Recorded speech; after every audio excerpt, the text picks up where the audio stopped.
हैं हार्दिक अजीज भाई नागेंद्र सिंह साकरी, यहाँ के प्रत्याशी के पति आदरणीय अरविंद सिंह साकरी और प्रत्याशी ही नहीं भावी चेयरमैन आदरणीय विनीता साकरी, डॉक्टर साहब और सभी साथियों। अभी हमारे रूप से कई वक्ताओं ने किसानों की, गरीबों की जो लाचारी, गरीबी और मजबूरी है, इस पर अपना ख्याल रखें। मुझे एक शेर याद आता है कि पाप का पेट एक दिन फटेगा जरूर, पाप का पेट एक दिन फटेगा जरूर और किसानों का हक एक दिन फटेगा जरूर। नापाक होती है भाजपा से दोस्ती, ये काटेगी नहीं तो चाटेगी जरूर, चाटेगी नहीं। इसने सबसे पहले हमारा नोट काट दिया, हमारे बैंक के खातों में जो नोट था उसको चाट दिया, घरों में छप्परों में रोड बने हुए नोट कहीं घुसे थे उनको चाट दिया। हमने बेरोजगारी की बात की तो उसने नौकरियां चाट दी, रिजर्वेशन की बात की तो इसने रिजर्वेशन चाट दिया। हम आत्म सुरक्षा की बात करते हैं तो इसने अन्याय, अत्याचार, व्यभिचार और बलात्कार की बात लगा। ऐसे ये भारतीय जनता पार्टी जो राष्ट्रवाद की बात करती है, लेकिन जब ये सरकार में आती है तो इसी की सरकार ने कारगिल युद्ध होता है। भारतीय जनता पार्टी की जब हुकूमत होती है इस देश में तो इन्हीं की सरकार में पुलवामा अटैक होता है, भाजपा की सरकार में अक्षरधाम मंदिर पर हमला होता है, भाजपा की सरकार में उरी हमला होता है, भाजपा की सरकार में पुलवामा हमला होता है और हजारों की संख्या में हमारे गरीब भाइयों के, किसानों के बेटे जो अपने परिवार को बसर करने के लिए इस देश की राष्ट्रभक्ति पर अपने को निजाम करने के लिए सीमा पर खड़े हैं, 0-3 पर उनकी जान इस भारतीय जनता पार्टी की अस्तर सरकार पे कार्य करेगी।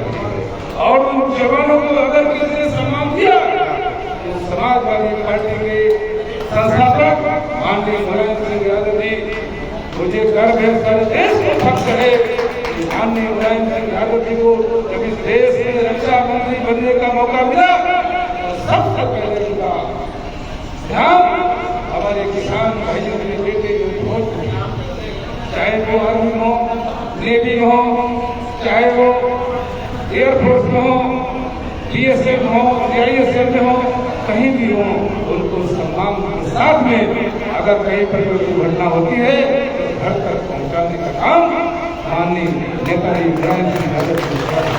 आज वो हमारे बीच में नहीं है, उनके जाने के बाद में चुनाव हुआ। आप सब जानते हैं कि इस चुनाव में भारतीय जनता पार्टी ने छोटी पहलों में कर दिया। केंद्र सरकार और सारे प्रदेशों के मुख्यमंत्री और मंत्री मिशन कर रहे थे और पानी की तरह पैसे उड़ा रहे थे, लेकिन मुझे गर्व है भारतीय जनता पर और माननीय प्रदेश अध्यक्ष जी पर, माननीय अखिलेश यादव जी के नेतृत्व पर कि मैनपुरी की जनता ने अकेला 70% वोट समाजवादी पार्टी को जन्म दिया और 3 लाख से जीत कर विकास किया। ये हालात है भारतीय जनता पार्टी, जहाँ दलितों और मजदूरों के, दलितों और पिछड़ों के विरोधी है, जो अगड़े समाज के भाई हैं, उनमें भी जो लोग तरक्की कर रहे हैं उनके पीछे भी लोग कई ईडी के माध्यम से, कई अन्य एजेंसियों के माध्यम से पीछे पड़ी रहती है। इसलिए भारतीय जनता पार्टी का एक ही काम है कि भाजपा आवाम पर यह एहसान करती है कि पहले आगे वोट देती है, फिर चश्मे दान करती है। भाजपा ने हमको पहले अंधा बना दिया, इसके बाद में राशन की व्यवस्था लाई है। इसलिए मेरे भाइयों, ये जो नगर पंचायत का चुनाव है, फाइनल है, ये चुनाव आने वाली 2024 के लोकसभा चुनाव की पटकथा निकलेगा। अगर हम कमजोर पड़ जाते हैं, आपस में भाईचारा नहीं बना पाते हैं, तो फिर आगे का संदेश ठीक नहीं होगा।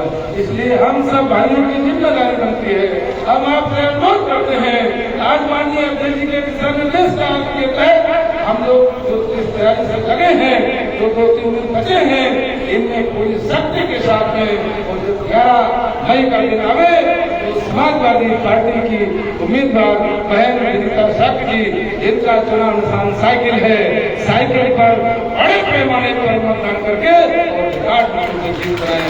ऐसी अपील के साथ में हम अपने बात को समाप्त करते हैं। बहुत बहुत धन्यवाद।